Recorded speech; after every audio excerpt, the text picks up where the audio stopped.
Hi, I'm Jim Clark, Visual Arts Manager here at Hopkins Center for the Arts. We're speaking with Tom Maakestad about his exhibition, Woods, Water, and Sky, on view in the Redepenning Gallery now through August 2nd, 2025.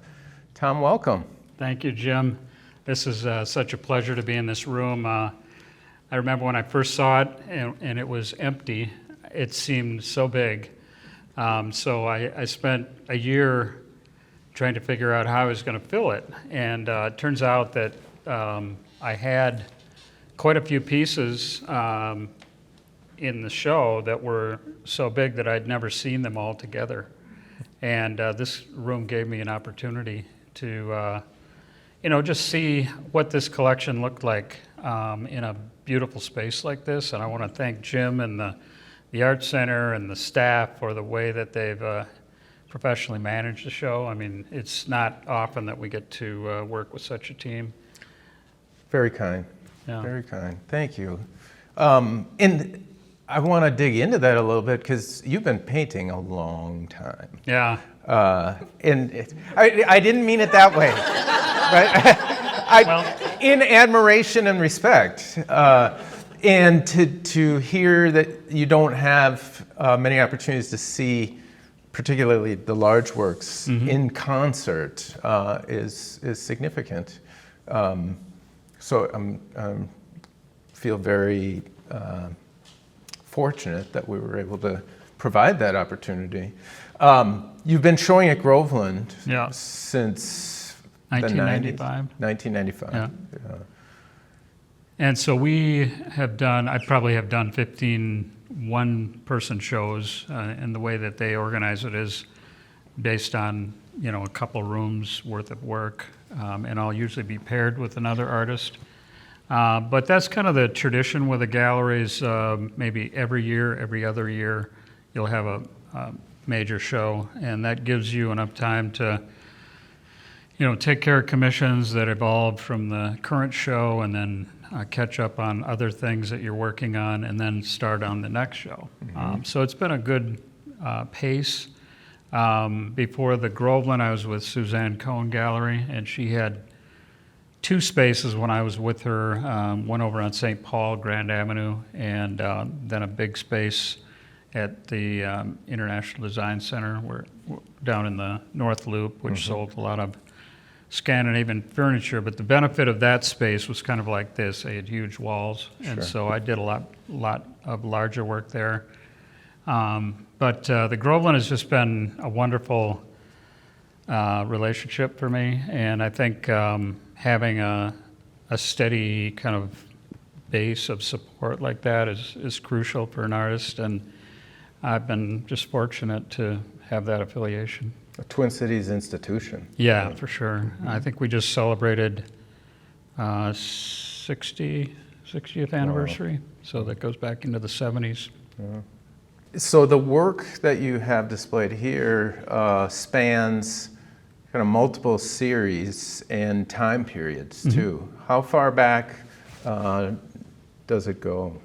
Well, I think I could check the dates on the pieces, but I think the oldest piece would be maybe 2014, which is corresponding with a Minnesota State Arts Board grant. And the way that I wrote the grant was I was going to do everything from an aerial perspective. And that was kind of pre-drone, so I hired planes to go up and fly around the state, and it was a lot of fun. I had one guy who said, "You want to go up on my cloth-sided Piper Cub from 1940?" And it had a door that kind of rolled out so that you could have a completely open side.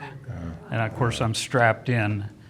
I realized I'd forgotten the strap for my camera, so I'm hanging on to it for dear life.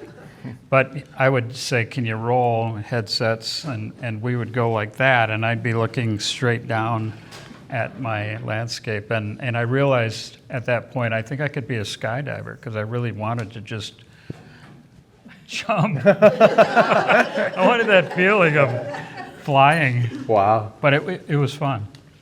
And so you were taking photographs from the plane for reference later studio-based works. Right. You didn't bring any drawing or painting tools up into the plane.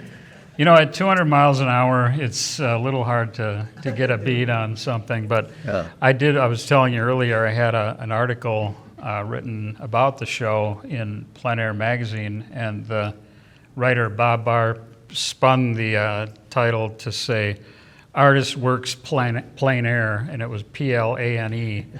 And so that kind of got me off the hook with the plein air constituents. It's, you know, I suppose if you were doing a hot air balloon, you could do some plein air painting, but it's not realistic. And I'm not really fixated on the idea of working for life. I studied at Luther College, and we drew from the figure for 2 years of my art degree, and that's where I really learned how to draw and imagine the landscape, because you're drawing shapes and line and shading and all that stuff. And so when you start to work from landscape, it's kind of the same as working from the figure. And I think that's what I gathered from school, was just, you know, how to make a shape, how to make it look realistic. And when you start to go outside, you see the relationships, and then that makes it easier in the studio. But I work both in the studio and outside. And do you have a preference? Well, if I'm doing a plein air festival, of course it's required to work outside. Sure. And I don't mind those restrictions. I've got a studio at home. I used to have a bigger studio in downtown Marine. It was like 1,000 square feet, and that's when I was doing big commissions, Sure. you know, up to 9 by 12 feet, I think. I tend to work, you know, all the work in here I've done in my home studio. Okay. No plein air examples in here. There might be some. I'd have to look at them Sure. closely. Certainly reference. But when I start working on a piece like this one, for example, that was done from an original dry pastel sketch that I did in William O'Brien State Park with a soft dry pastel. And the reason I was working with dry pastel in that case was there's a similarity between the dry medium and the dry snow. And so I was trying to convert that idea to a larger painting, and that's what this represents. You felt a material resonance? Absolutely, yeah. And when you're out there, and I had a fairly limited palette, I just went with, you know, winter colors, the blues, grays, rust colors, some ochre. So then you bring that set out, there's not a lot of choices, but then you just kind of dial in between the different tones, I guess. Do you find a certain freedom in the paradoxical restriction of the palette? Well, I think limited palette is an approach that a lot of artists use, and it can be limited palette summer, fall, winter. It's just the idea that I don't need a rainbow on my palette. In fact, I resist that whole idea. I know a lot of plein air painters put every color on their palette, so it's there, but for me, that's a little bit of a distraction, because I feel like, oh, now I should use some red. Well, if there's no red in the landscape that I'm looking at, I don't want to use red, because it's just going to become a distraction. So I guess I maybe subconsciously, I'm always working limited palette to some extent. That reminds me how you have self-described as your work as realist fiction, which I take as acknowledging that you freely deviate from the observed reporting of the event as you feel necessary. What drives those choices? Are they primarily formal, or are they things that reinforce other qualities besides the organization of it, for instance? Well, let's use this piece, for example. Yeah. It was actually an abstract painting. completely cubist, and I had done it for a series that I also got a state arts board grant for. But it was just left over from a show, and I thought, I'm never going to sell that. Why don't I use it as a base for another painting? And I used some of the abstract information in the back to go over it and work on this palette knife painting. Basically, it's a limited palette, essentially trying to figure out how to do that deep green to black vegetation that you see at the end of the day on a river. Mm-hmm. That's near where we live. Just so happened that about 3 weeks after I finished this painting, and the abstract painting had been sitting in my closet for a year and a half, and the gallery called and said, by the way, we have somebody who wants to buy that abstract. So I realized that being thrifty isn't always the wisest choice. That brings me, and you've kind of answered this already, but we have a shared love of Richard Diebenkorn. Oh. And he fluidly worked representationally and non-objectively. And I see his formal concerns and organizational concerns, particularly in the Sky Harbor images, palette-wise a little bit too. And my question was, do you ever work non-representationally? And it sounds like, yes, in fact, you do. Yeah, I think 2 ways to answer that. The Sky Harbor piece back here specifically references an approach that Diebenkorn would use to light. Mm-hmm. And he's often painting a light brush, loosely brushed work over a dark space. And I've got some posters in our house that I hang just so that I'm always reminded of how he applied paint, and it's not just, I gotta capture this place, this image. It's how does the paint look on the surface? It's so important, and people relate to surface just like they relate to words in a poem. The way you put words together makes a great sentence, and then a great sentence put together with others makes a great poem, and it's the same as a painting. And Diebenkorn is probably one of my key painting mentors. Somebody that I reference and go back to. So I'm glad that you picked up on that. Related to your idea of the surface and constructing it like a poet might construct a line, and your choice to limit your palette so that you're not distracted by these other colors, which are beautiful in and of themselves. And I know this too. You're like, oh, well, this could probably use a little dash of this. But it's a great word, we'll say, but it doesn't fit in that line or that sentence or that poem. Is that fair? Well, I think the ability to edit yourself as an artist or writer is critical. And I can look at a lot of pieces in here that I held back on working further on. Like there's a painting in the corner here, and I did it fairly quickly, and I thought, not sure if it's done. I never went back and touched it.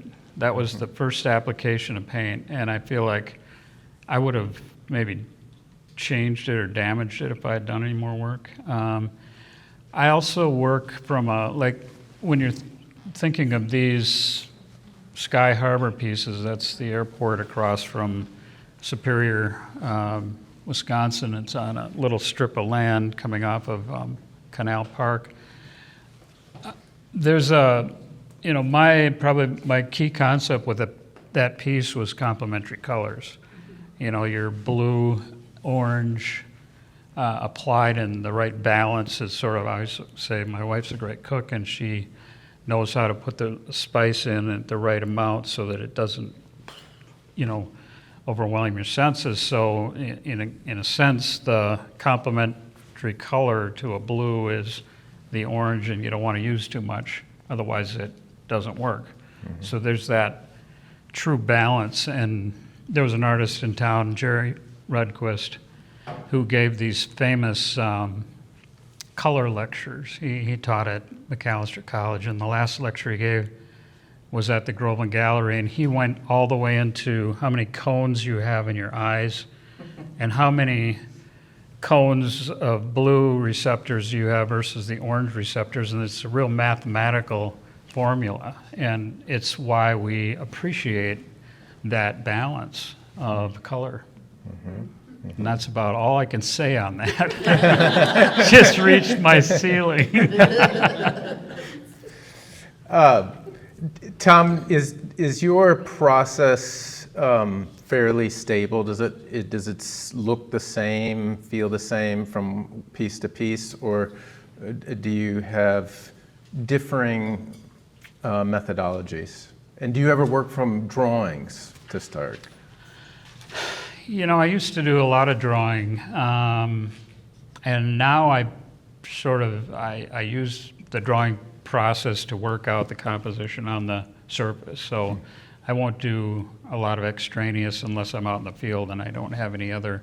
Like in this case, I worked from a drawing which was in chalk. But chromatic, because you had color. Right, right. I like to work out my ideas in color. I think that's what I'm really interested in. You know, ultimately, it's color and composition. You take those little ice fishing pieces, and those are really an opportunity to feature a highlight. Like in this case, there's a yellow building. Over on the right, it's a yellow ice house or fish house. In this case, there's a company up on Lake Mille Lacs that rents, and there's a famous name for them. I don't know what they are, but people come up to me and say, "Oh, that's the Green Ice Fishing House Company." Yeah. So they rent these green fish houses, and you'll see them all over the lake. And there's a big place where on the west side you can drive up and rent your ice house, and somebody will drive it out on the water for you or the ice for you. So I was just really intrigued with that element of a little accent in that painting, where it's loaded with heavy tones, blue sky, dark blue sky, gray to blue snow. And so when I'm looking at a piece, even if it's like that long, narrow aerial barn piece right behind, that was part of the aerial series, but I did that in oil stick. Okay. And so if you go up to it, you'll see a lot of heavy texture. And I did that knowing that it would look better or different from a distance as opposed to right up close, because there's a lot of chaotic movement right on the surface. And I'm really interested in surface, so whenever I can change that, I will. Lately I've been working with different media that are somewhat thicker and they dry in a matte format, so I get really almost like an oil pastel surface on it. But I can really build it up with using credit cards and palette knives and sheetrock paste tools and all that stuff. Sheetrock knives. Yeah. Trowels. Marvelous. Yeah. Around the corner, we've got the river reflection sketch, which is a novel in that it's painted on multiple small swatches of canvas. Can you tell us about that, and then was a larger, more developed studio work made from that? Yep. That was an original sketch on the river. I was working on another grant that was more on site, and so I would take the boat out and would fish and paint, and so I could do. I always say 7 fish to 2 paintings, And the great thing about that is when you're fishing, usually you're waiting and you're sitting there and you're really anxious, so you're always messing with your line, and you shouldn't. You should just let it sit. And so that was the case where I was anchored just up from Marine on St. Croix. There's a great tree that's still there. It's dipping over the water. But the swatch idea, I think it came from a piece, maybe I saw it in Mexico, of just these really random pieces of cloth put together. And I just like the idea of using some pieces of linen that I didn't have any use for, so I just cut them up into smaller squares. And did you adhere them to a backing board then? Wooden, I think it was a birch plywood backing, and then I painted over it. Along those lines, there's a finished and a sustained studio work in the aerial series that's made up of 4 panels. Yeah. So, I mean, it resonates with that same type of energy. Yeah. And the fact that we still yet see the boundary in that rigid geometry plays well with the diagonals. Why those 4 panels versus one large canvas? It was a complicated idea that I had in my mind, and I never really expressed it in writing. But it was the first time that the U.S. started bombing with drones, and I was interested in that idea of being a random target. And so I put these, they're really nice linen squares, and they had a frame structure so I could screw them together, and it's very stable. But the crosshairs just kind of made me think of what would it be like to be a target and just be living in my life in a farm and all of a sudden get hit. So that was the genesis, but I kind of let that go because I didn't want to be talking about that in a gallery show. Okay. People don't want to hear about that. But that was what I was thinking. Fascinating. You clearly love the landscape. Where does that love sprout from?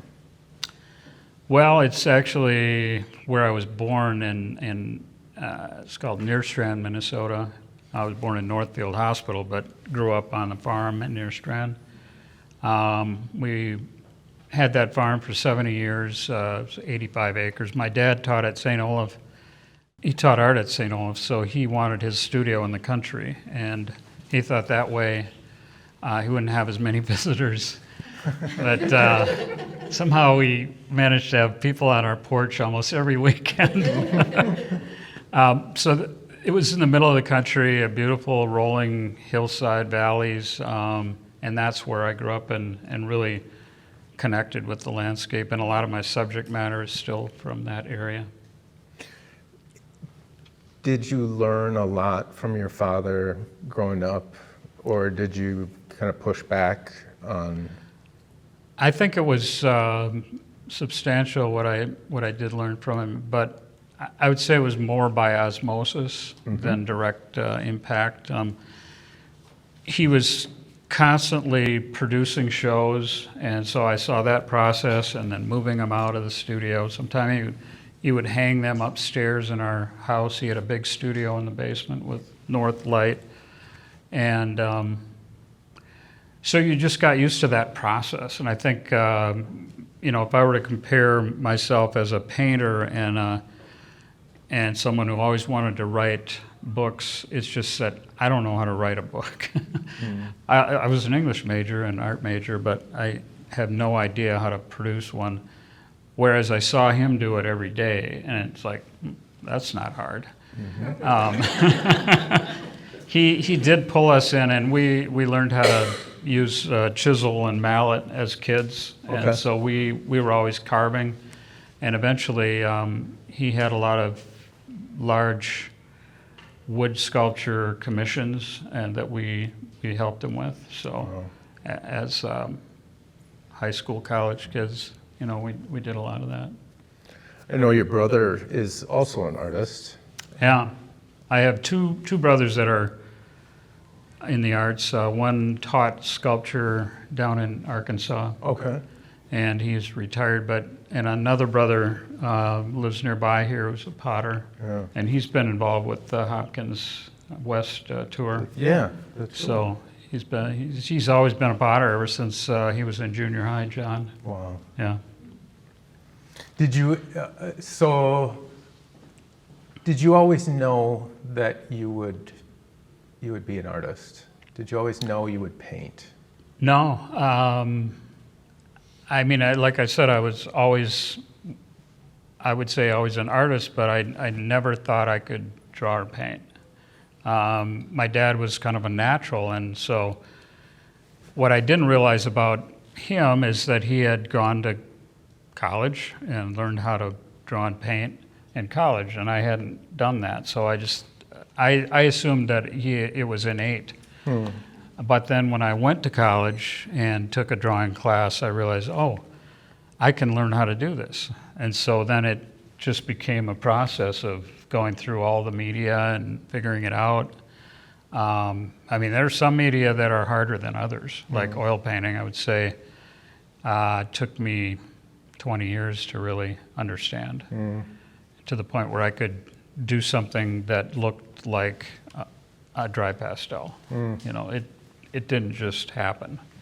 You have to understand how oil paint works on this surface, What if I use this brand versus this brand, or this medium versus that medium? And so you have to go through all these steps of understanding what will happen. And I've had whole shows where I didn't really love the outcome of the application. I liked the image and subject matter, but the application wasn't quite there for me. So then the next time around, I figure something else out. So it's really a lifelong process. I can't understate that enough. And getting out of college was like, you know, going through the turnstile at Menards. You know, now you have this huge store in front of you that you've got to break down. Yeah. So the first thing I did after college was go out to Washington, D.C. and New York, and I just went through museums and looked at, I saw a lot of Diebenkorn. There was a post-impressionist show at the National in Washington. And of course, all the museums were free, so you could just spend a whole day in there and then go to the next one. The most impactful show I saw that summer was a Franz Klein retrospective, and if you don't know his work, look it up. He did these huge black and white gestural paintings that looked to me like landscape, and I was trying to figure out how to get away from doing these tiny little watercolors from college of northern Iowa. And when I saw Franz Klein, all of a sudden I saw these big pieces, and a lot of them he'd done. He would make little sketches while he was doing his laundry because he was so poor, and then he would go up on the roof of his building and paint on these huge canvases with the tar brushes they were using to fix the roof. And it was just this, you know, freeing activity, but he had these sketches, and that's how he came up with his lifelong series, and he was probably one of the most impactful abstract expressionists in history. So my education really started when I went through that turnstile after college, and it hasn't really ended. The key for me is to seek out artists that I really like, and my wife and I had the opportunity to travel in France for 6 weeks, and we stumbled on this wonderful Fondation Mite near Nice. And Nicolas de Stael had done these huge paintings of very abstract landscape. And the colors were wonderful, the surface, and it's the only time I've seen his work in person, but it just knocked me over, and so I've been studying him ever since. Let's open it up to questions. Pam. I guess I'll start with a question. I think the color, the palette, to me is really harmonious. and just kind of a dreamy feel throughout. And I'm just, I know, like you suggested, it's a lifelong journey. Is there something that you had that was like a switch that went off for you at any time when it came to palette? Like really owning your work as far as color? Well, I bet I took the same path as a lot of artists, just following other painters that are artists that I like. First one that really, obviously there were the Renaissance painters, but eventually I fixated on the Impressionists, the Post-Impressionists, and then American abstract expressionism, and mainly for color and paint application. But Van Gogh was probably an early influence, but just because of the way he used color and light, and he was very intentional about the color and the paint. He wasn't afraid of doing the wrong thing. I mean, he literally just put what he wanted down on the surface. So he was important. I think, a lot of the artists like Diemenkorn, I would flip through all my Diemenkorn books. I've got a whole library of, and just kind of have it wash over me. It's a point. There's a point where you just have to absorb things and not really think about it. And if I ever get stuck, I pick out a book like a Wayne Thiebaud, and I'll look at how did you solve this green grass and this shadow, and so you can see that over in this aerial piece in the corner. And there's a point where, as an artist, you want to try something to see if you can do it. And so there's a lot of that. But then eventually, it's really just responding to the landscape. And you realize there's a color theory behind it, but there's something about it that you really resonate with, and it's either how direct the sun is or how indirect the sun is. One of the things I loved about our trip in southern France was that you realize the salt water in the air washes inland, and that affects the light that eventually filters out color. And so that's why they always say, well, it's the light. Well, no, it's really the salt. But and that's what makes lavender grow well, and the wine, and et cetera, et cetera. As a realist fiction, do you find that you can replicate the quality of that light in your studio in Minnesota years later? Well, I would say I'm responding more to my current life. I would never paint a picture from somebody else's photograph because I wasn't there. Yeah. If I have a photograph of some place that I just was at, then I'll remember how that felt and how that looked.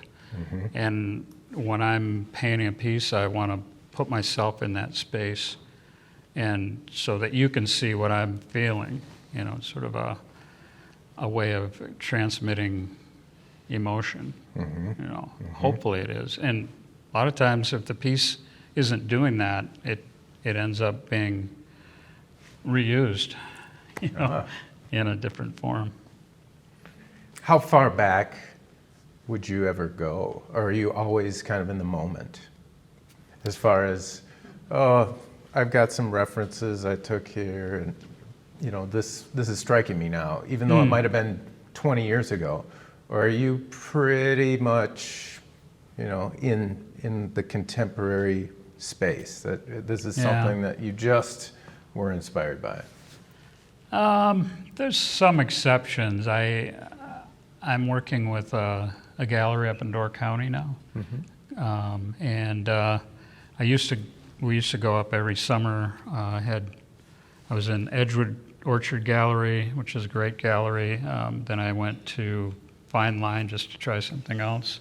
And then I went to another gallery, and then they closed, and so then I was out of a gallery. So since 2011, I haven't really been up there, but we just started going back up, and I realize that, as you sell pieces, you need to create some new ones. And so I'm not up there as much as I would like to be. And so I have some good reference from all of our years up there, and I can go back and recreate pieces that I had done before, and I know that people loved. And so I'll probably go through that phase while I'm rebuilding my stocks, and then eventually I'll get back up there and we'll go and do some significant research. Fantastic. Yeah. What are you working on right now? Ooh, good question. Well, so I have a series of abstracts that I started, and they're fairly large. I had one that was almost ready to enter into the State Fair show, and I decided to pull it yesterday, and enter something else. So right now I'm working on, this series for Door County, Sure. smaller paintings like 14 by 18, and that's what you'll see a video somewhere in this piece about painting one of those paintings. The abstract's really fun though, because it's just very theoretical. It's color chunks, it's proportions of color, and there's some thematic ideas that I'm working from. I don't know if they'll translate once you see it, Sure. but I just am having a blast with it because I've got no restrictions. Yeah, yeah. There's no image. Sure. It's all in my head, so I'm enjoying the abstract work, and I can use thick paint. I've got to buy a lot more paint, so. Good stuff. I have a question, because I love the way you talked about your work being like a poem Yeah. and words, and then knowing that you were an English major and an artist. And I think of the reference you made to the piece that so many people might not know of, the crosshair from the aerial perspective also hanging out an airplane, which I didn't realize that was happening. As you described it. With your camera, actually. But the thing, I guess, that oftentimes there's catalogs, or when you see a show, when we go to a show, there'll be a card beside it that helps us understand the work more. And what you've just given today is interesting, because there's so much meaning that so many of us viewing your work might not see. Is that important to you, or do you like the fact that the viewer just takes the pieces and goes into them? Well, as a ardent museum goer, I'm always intrigued with the story behind the piece, because there's always something you didn't know. So I'm not afraid to put that together as part of the show. I don't know if it will always get transmitted. Someday somebody will find out about it and maybe write about it, but I'm not that important, so nobody's going to go track that story down. Oh, we beg to differ. And I don't know the answer to this question, Yeah. even though Yeah. I've been married to Tom for many years. Yeah. So I ask it because it really just came to me. Well, I'm it's, going, wow. yeah. The location of that threshold between the artist's intention and what the viewer gets from it, that is fluid from one artist to the next and from one piece to the next sometimes. And it's always interesting to hear the artist's intent, like what would be your ideal takeaway that a viewer would get from any given work of yours? Like the ideal experience. Well, I want somebody to be impacted by my work, first and foremost. I don't want to strike them in the face, but I want something to happen. And if it doesn't do that to me, I know it's not going to do it to you. So I go for something that's very exciting for me. And I can look at each piece and tell you what it was, and that's why these 36 pieces are in this show. I mean, we looked at 50 pieces, and not everything made it into the cut. And that's because maybe it wasn't finished or great or just didn't work together. But so there's the individual piece and then the story of the exhibition. There's always there's something that connects all the work in an exhibition that I make. And the Groveland shows tend to be singular in a way that this show isn't, because they're one period series. They have some similarities in the way that I painted them. This show is great because I got to pull almost 15 years worth of work that is, things that I hadn't shown together because they're fairly large. I mean, the last time I was in a space like this was at the Winona Museum, Maritime Museum. And that was a huge space. My stuff looked tiny in there. It looked like postage stamps. Whereas this room, and I love that show, but this room really gives you a chance to pull together some big pieces. Sure. A survey. Right. Survey. Yeah. It's a retrospective of a short period of time, not a lifetime retrospective, Sure. but 15 or 20 years worth. Yeah. What hit me when I sat down was, I looked at that picture and I thought, I don't have to paint every leaf. Right. I can, it's the light and the shadow and, Yeah. because, sometimes I just draw do Yeah. landscapes because I can't do faces. Yeah. You know, Yeah. They're just, but it's. You probably could do It gives you a faces. certain freedom. Well, thank you for saying that, because I teach one class up at Grand Marais Art Colony, and this is a topic we talk about every class. It's one of the early messages is that, to paint landscape is not to paint every blade of grass or every branch or every leaf. It's to summarize what you're seeing. And this piece is a perfect example because it has very few leaves. There's no leaves.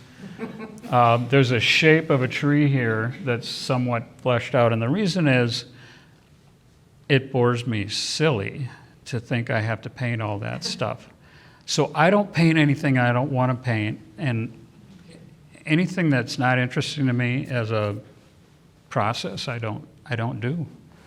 And that's what makes my work probably different than in another painter's. Well, if you look at Mike Lynch, he's got a lot of stuff online. He was a famous artist from the Groveland Gallery. He's got some beautiful pencil drawings, and he'll take a whole tree, a mass maybe, a block large, and he'll go like this, and he'll draw the whole thing with the shadow, and then he'll just cross-hatch it in. A couple of indications but that's a shadow mass or a color mass to him. And I look at those often because they're just beautiful. Study Mike Lynch. Marvelous. Tom, thank you so much for sharing your work with our community. Thanks, Jim. Thank you all for coming.